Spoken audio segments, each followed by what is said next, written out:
Okay, so in this video we'll be demonstrating our project distribution strategy. So this is our compose file whereby we have the different services that our distribution strategy involved.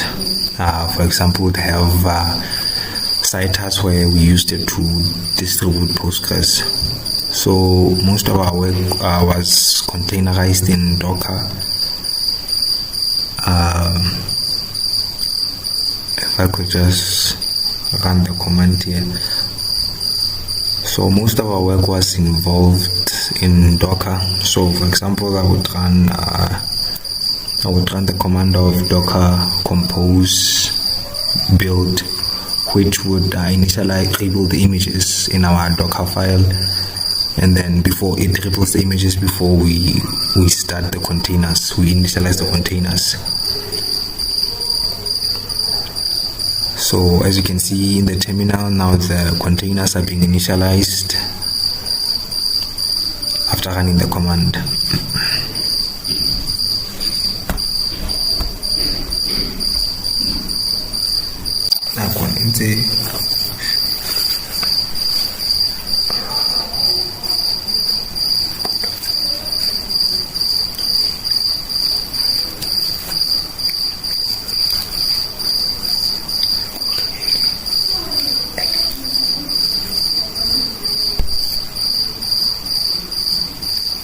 So now that the containers have been initialized, we can run commands like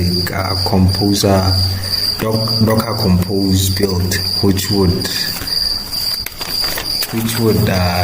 build the images, but we don't have to. It won't initialize the containers. We can also run docker compose up-d, whereby we can run the logs, but not in the terminal, but they happen in the background. So we won't have to see the error logs on our terminal.